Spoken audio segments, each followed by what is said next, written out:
Speaker. My question is to the Minister for Police, Fire and Emergency Services. Minister, yesterday bushfires threatened Lachlan, Elderslie and Scamander for several hours. While those fires have been contained, thanks to the hard work of TSF volunteers and other crew, the risks for the south of the state are very concerning later this week.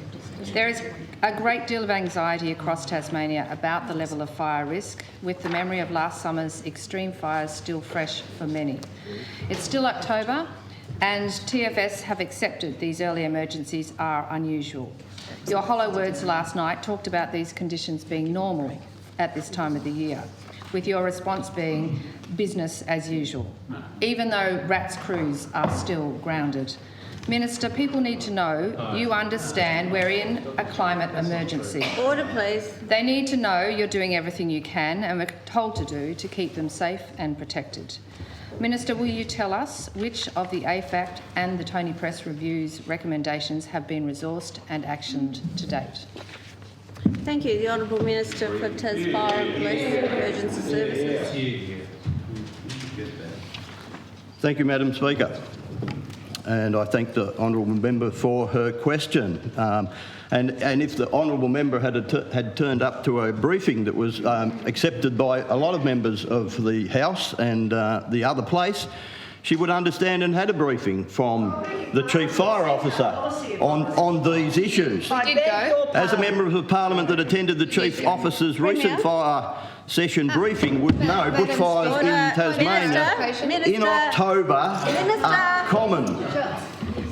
I have a point of order. Point of clarification. You do need to. I was yelling. The Minister is misleading the House. The Greens sent a representative to that briefing. And would you please correct the record? We're very concerned about the state of fire risk in Tasmania, and we take every opportunity to inform ourselves disorderly of the round. facts. This is completely All right. It's certainly not a point of order. Speaker. It's certainly not a point of order. Thank you. Thank you, Madam Speaker. I think I was still on my feet. Well, it's a disorderly round. Shut up, which is very disorderly. Okay, let's all remember our manners. We have the Minister on his feet, and I'll start the clock. Okay. Thank you, Madam Speaker. And I don't believe I was out of order. I do believe that I said that the member hadn't attended that briefing, and that is absolutely correct. Information for what it was worth. Well, the information that was obtained there was that the Chief Fire Officer indicated that in October we can have strong equinox winds with warmer temperatures. That's what he indicated.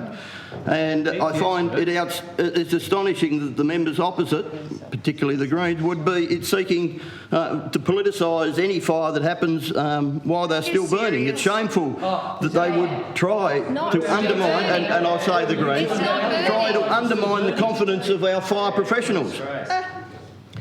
The total fire ban yesterday and the foreshadowing of total fire bans for Thursday and Friday is prudent to ensure that a number of fires that we currently have are not added to. Currently, at 9:25 this morning, we have 3 fires at advice level, meaning that people need to stay up to date with the developments. Yeah. In preparation for this week, Tasmanian Fire Service and Parks and Wildlife Service established an incident management team at Cambridge.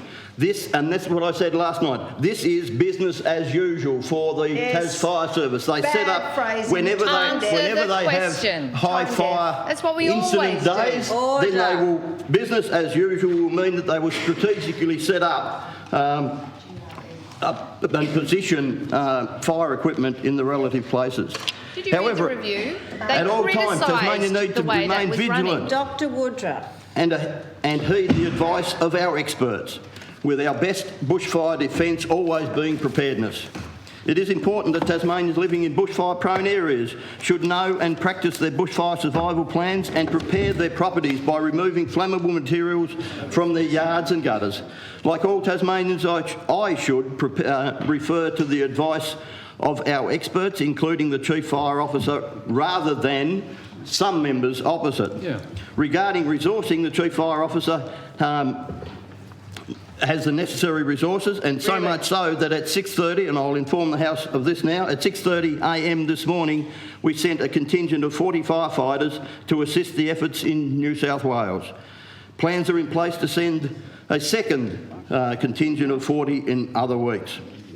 As far as the Hobart-specific fires go, the statewide relative fire risk is now the lowest it's been in 15 years, thanks to this government's investment in strategic fuel reduction burning, significantly decreasing the bushfire risk across the state. As members of Parliament that attended the Chief Fire Officer's recent fire season briefing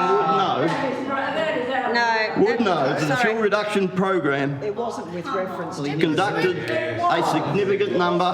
Don't be ridiculous. Sorry, Never say that. we'll have a little bit of discipline just for a few minutes and reflect on that. I thought we were a state of kindness and we don't say things that are mean. Okay, thank you. As long as it applies to everyone. It does apply to everyone in this chamber. We've all signed up to it. The fuel reduction program that we have in place has conducted a significant number of fuel reduction burns across Hobart area since commencement of the program. And if the member had turned up, Madam Speaker, and I will table this map, if the member had turned up and had a look, she would have seen that significant, all the blue area is areas around Hobart that have been significantly decreased in fire risk over a number of years through our fuel reduction burning. Point of order. Have a point of order. 45. The question was about the AFAC review and the Tony Press recommendations, not about a briefing in private to members of Parliament last week. It's about the AFAC recommendations. Have they been resourced? Okay, that's not a point of order, but you do need to be relevant. It is relevance. Not Madam reading Speaker, a prepared script. The honourable member started talking about the fires around Hobart, and But the question I can't was- get any The more question was about the any more review. direct than that. And so I can advise, Madam Speaker, that as far as there's a lot of work going on behind the scenes, of course, to make sure and to adhere to the recommendations of the AFAC report. I'm also pleased to confirm that the Air Desk has been established in delivering the recommendation 6 of the AFAC report. Yep. There will be 2 personnel dedicated to the Air Desk once the aircraft when the aircraft arrive in the state.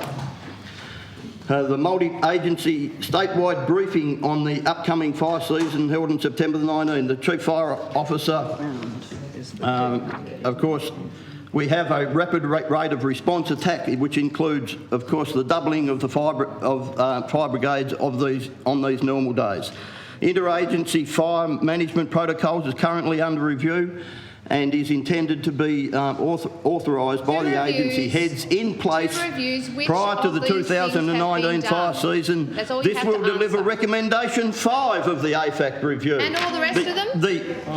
Madam Speaker, Tell us about all of Order, them. Dr. Woodruff. there is I urge you substantial to work going remain calm. on the AFAC review, and it will be all in place by the start of the summer bushfire season. Oh, when would that be? Thank